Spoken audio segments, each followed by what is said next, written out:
Welcome to Sydney, now officially the world's seventh major marathon and easily one of the most breathtaking racecourses on the planet.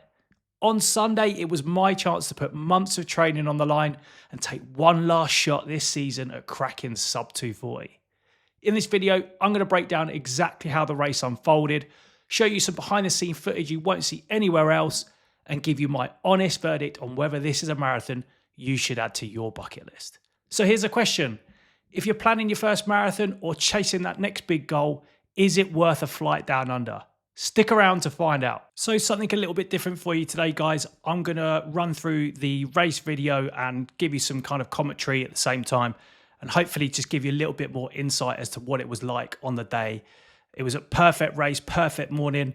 Let's dive straight into it. So this is where Kipchoge gets introduced to everyone, and everybody's absolutely frothing for it. It is an awesome atmosphere. We're just on the start line now. We're about to walk up to the official start. You can just kind of see it in the distance there. We've been in the holding pen for about 10-15 minutes. Then for another 15, we were in that start chute. And then here we go. So it's about 6:30 in the morning, 6:31 to be precise. Probably around about 10 degrees, maybe slightly cooler. It's been a little bit of time, probably a little bit too much time kind of standing, sitting, waiting around. It's a little bit different this year in that last year they made us wait around in the holding pen for about 25 minutes, then put you onto the start line and you were off. This time it was more of a case of about 15 minutes in the holding and then 15 minutes on the start line before you were kind of stepped forward to the official start, and then bang, the gun goes and you're off. And now this first kilometre, and in fact the first kind of 5 kilometres at Sydney, is a pretty steep downhill kind of net negative. So you want to, I suppose, kind of use that, and it's probably the only time I'd advocate for running a slightly faster 5k than you typically would if you were trying to kind of negatively split. This is the only time that you could really and should really think about banking some time. It's really easy to get carried away in that first kilometre or two. We obviously all the adrenaline that you've got pumping through from the start of the race, and also it being a pretty steep downhill, you can definitely send it too fast. So I've been really conscious of that, just kind of holding back and making sure that I'm not going too quickly to begin with. What then also happened to me within about kind of like a minute or two, never happened to me before in training, never ever, my heart rate strap decided to undo itself.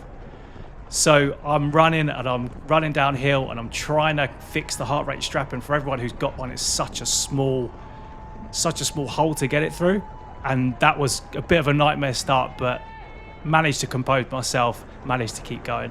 And you can see on the right here, there's actually a guy who's running in a suit trying to break a world record as the fastest time running in a suit.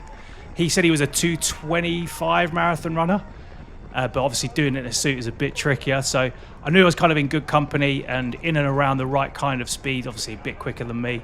But I'm trying to keep an eye out at this point for the pacer, thinking that if I can join in with a group of about the 240 pacer, that should set me on a good kind of stream and a good target, and make sure I don't get too carried away in that first 5k. And you can see from the camera bouncing, we're going downhill pretty steep at this point, just trying to keep it all together. And I think it's at this point here that my heart strap becomes uncoupled, which is really frustrating. I then managed to get the heart strap fixed, and then I get to around the kind of like 2 kilometers mark and you start to come up onto the bridge. I really wanted to get some footage at that point. I've got my Insta360 Go on the top of my hat, and again my heart strap comes undone. Don't know how or why it happened. It means I completely forgot to take that footage. But we pick things up here at about the 10k mark, and as you can see, I'm on the 240 bus. There's a good group of us. It's formed pretty well. You're just coming through past the bridge and you can see the Opera House in the distance. It's a beautiful day. Like, what a day to be running the marathon. It's picked up a little bit in temperature, but it's still quite a cool breeze. It's probably like 12, 13, 14 degrees at this point. And yeah, like, unbelievable conditions. Couldn't picked any better. I'm just trying to stick with this group at this point because I know that coming up is a bit of a grind, and going through the city around that kind of 13, 14 kilometer mark is actually quite difficult. So you cross the bridge, you go round Pyrmont, you go back across towards Sydney CBD, which is quite hilly. So going towards that 13, 14 kilometer mark, I know that it's going to be difficult going through the city, and I want to try and stay as close to that group as possible. Probably a little bit too uncomfortable at running the pace that he's running at the moment, and he's probably running 3:45s there or thereabouts, and I need to be targeting the 3:47 kilometers. So it turns out I went through the first 5k in 18:48, which is averaging a 3:45. I need to be averaging 3:47s, so I'm ahead of track at the 5k point. And then we go through the 10k mark just here or hereabouts by the bridge. And I've got a similar time of about 37:45. So overall, we're doing well and I'm on track. I'm feeling pretty strong. My heart rate's about, I suppose, kind of like early 160s, mid 160s, with my threshold being about 170, 171. So I know I've got quite a bit of time for that cardiac drift to kick in over the course of the next 10, 15 kilometers. And I'm not going to be too close to my threshold. So I'm really just kind of running to feel, making sure that I'm not overexerting myself at this point. So we rejoin the race at about the 20k mark and we see the elite group coming through.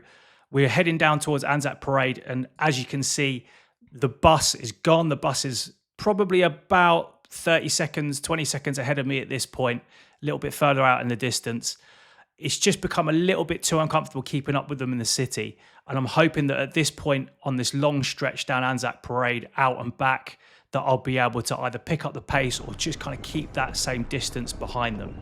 It's feeling okay, it's feeling comfortable, but I've just got to be very conscious at this point that I don't get sucked into that mindset of just accepting that I'm going a little bit too slow. I need to keep concentrating and keep pushing. So just after that clip, I came through the halfway point in an hour and 20:06. So I'm pretty much bang on there or thereabouts.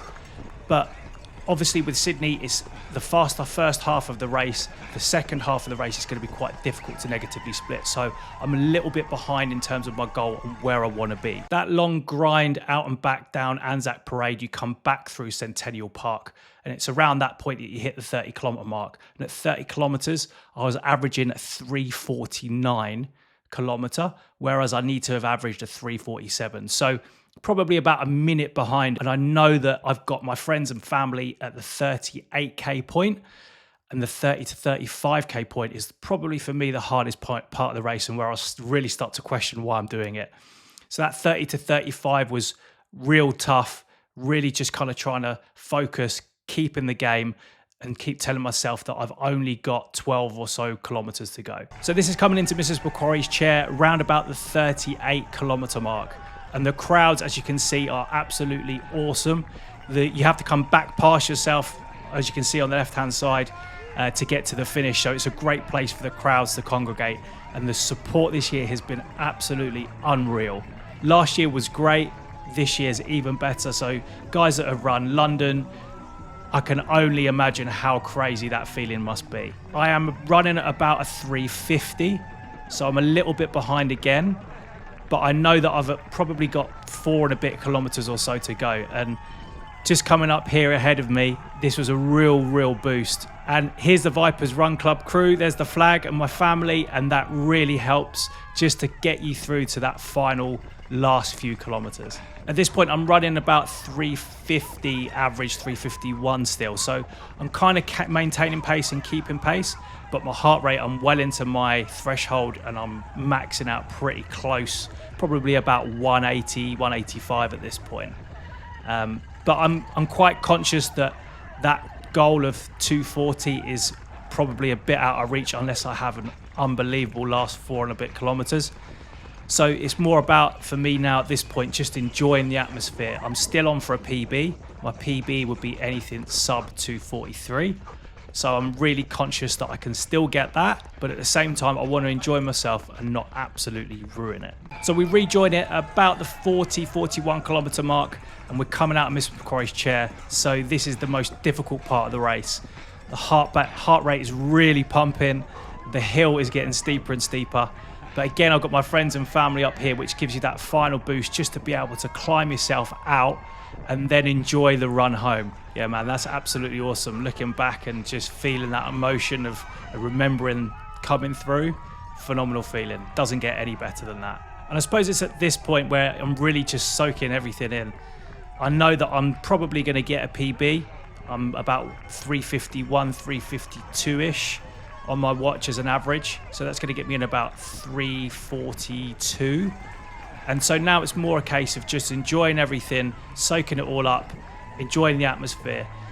I've been a very hard runner over the last couple of years in that every time I run, I want to set myself a PB and really push myself to my limit. But this one was a little bit different. I was kind of getting towards the end and thinking, if I really push myself, I'm probably going to save myself 15, 20, 30 seconds. That's not going to be a big game changer for me. And times before where I've run really hard, I've really regretted it come the end. So I'm just kind of trying to enjoy everything and take it all in that last few kilometers. And this is the final stretch. This is with 700 meters to go. Whoever measured out 700 meters needs to get their eyes checked, because I tell you, that is not 700 meters from this point all the way down to the finish, trust me. But it's a great finish line and you'll see it coming up. But this is all downhill and your legs are absolutely fried because of the undulation. Both your quads and your hamstrings are completely cooked. So trying to send it as fast as you can down this hill, it's almost torture. You just want to get to the finish, but you can't get there that quick. Your body's telling you to slow down, your head's telling you to go faster. You actually feel pretty good cardio wise, but just because of that steep downhill, your quads and your hammies are all over the place and you just don't want to cramp at this point. And as you can see in the distance just here, you can see a little bit of the ocean, and just having that small thing to see and small thing to look at really kind of makes you focus in, and you can hear the crowd starting to build. There's more and more people coming through. In my opinion, there is no better finish line anywhere in the world than this. You cannot beat this view and you cannot beat this feeling coming around this final corner, seeing the Opera House and knowing that you're so close to home. I'll let you enjoy the last couple of 100 meters coming through to hopefully what will become one of the most iconic finishing lines out there and the most iconic views in all of world running.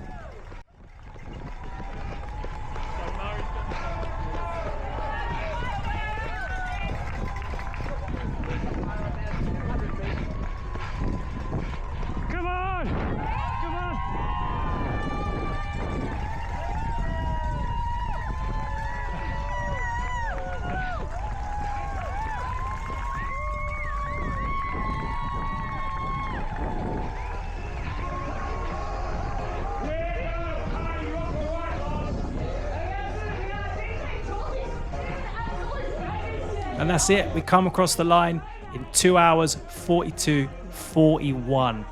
So 2 minutes 41 off of my attempted A goal, but my B goal was always to get a PB, and I beat that by about 1:10. So I'm actually stoked at this point. I'm delighted.